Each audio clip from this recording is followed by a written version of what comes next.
At Healthcare Partners Medical Group, our mission is to provide the highest quality of healthcare to each and every patient. With 5 locations in Pahrump, we are local doctors you know and trust. We want to thank you for choosing us. Quality care starts here. Well, like we told you right before the break there, another spring concert was held last week. Pahrump Valley High School held their concert with their choir and concert band. We spoke to music director Eric Kunze. We had our mixed choir, our women's choir, and our select choir perform, and then we had our concert band perform tonight. The mixed choir, I believe it was, a little bit more modern song? Yeah, at the beginning of the year, they wanted to be a kind of a little more of a show choir, and I didn't want to do show choir music. But at the end of the year, I figured last concert, do something fun. And the women's choir, a little bit of a Styx there. That was a good performance. A great song to hear a choir sing. Yeah, actually, that was one that I picked for them, and then as soon as none of them knew what it was until I played it for them. I was wondering about that, and they finally listened to the song. Yeah, they were like, what is this? And then I played it for them in class, and they're like, oh, I love this song. So, how was that to conduct? It's a little different because you got the backtracking to it, but some of the things that I've noticed in some of your performances with the choir is that sustained note. It's a musical technique that composers use to kind of build tension, and then there's the release.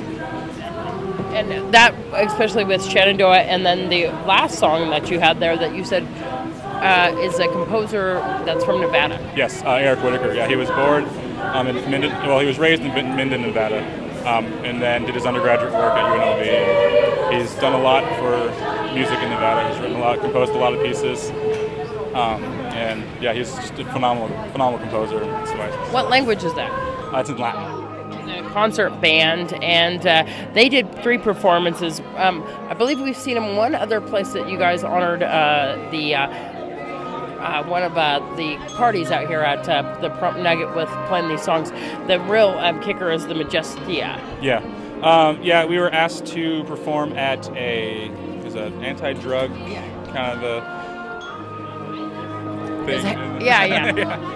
At the Nugget, and it was kind of a pre-concert. You know, we had been working on those pieces and trying to build them up, and wanted them to perform it before we actually performed it. So. Exactly. A little bit longer pieces than you normally do, aren't they? More or less. I mean, it was the last concert. We had a little more time to prepare for this one. You know, in the fall, we've got marching band, and so the marching band ends in November, and we've got about a month to throw a Christmas concert together, and so we had about 2.5 months to work on these pieces. So I picked some longer. These are more like epic type of pieces. Really get the crowd kind of excited and stuff, don't you think? Yeah, that's why I picked them. I wanted something that was a little more upbeat and kind of get the crowd that won't put them to sleep. So everybody's taking a break for a while. What's coming up next for Pahrump Valley High School Band and Choir? It's coming up next. We have in end of May. We're going to do a variety show here, and that'll be open to the public. And hopefully we'll get stuff out to you guys and to the newspapers, so people in the public can really come in. And I'm also trying to put together a art festival. And invite the artists here in the high school and the dancers and all that to come in to showcase their talents.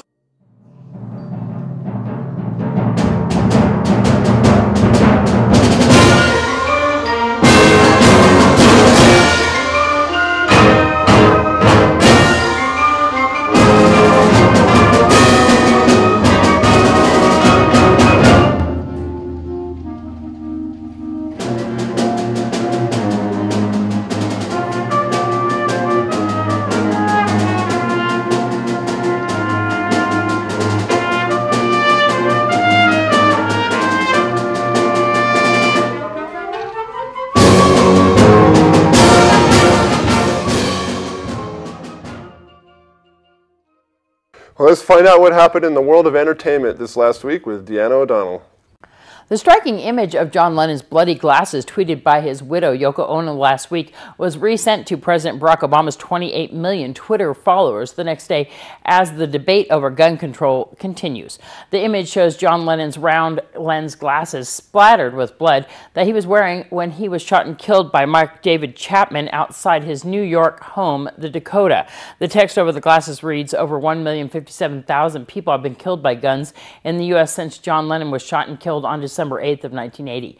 March 20th also marked what would have been the couple's 44th wedding anniversary. Ono tweeted, reflecting on the years that have passed since John's murder, myself and our son Sean still miss him. The death of a loved one, she said, is a hollowing experience." Britain's Prince Harry is returning to the United States, but this time he's skipping Las Vegas. The 28-year-old prince will travel to the U.S. East Coast as well as Denver, Colorado, and Colorado Springs, Colorado, to support veterans charities and get in a bit of polo.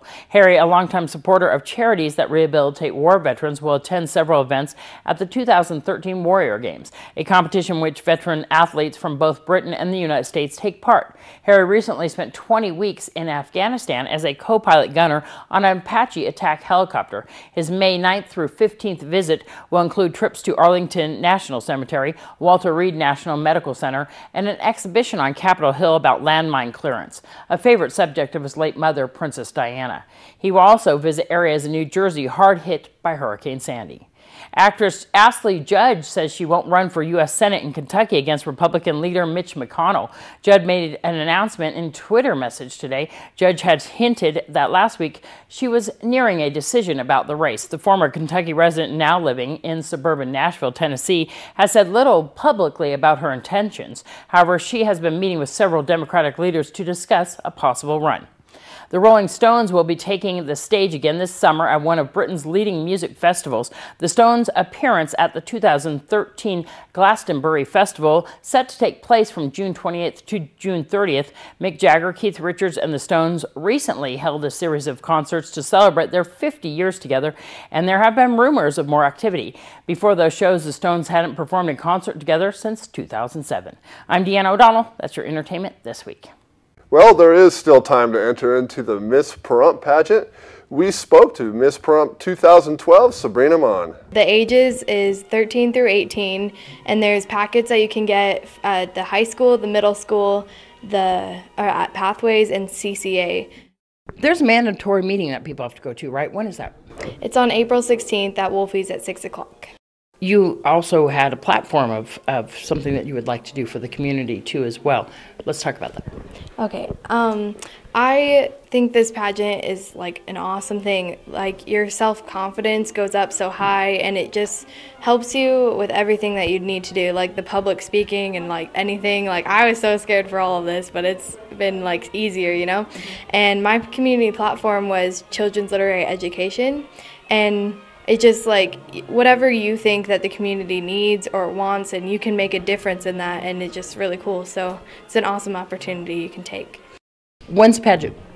It is on Saturday, June 22nd at Seattle West. Do you guys help a little bit with some of the talents in developing them?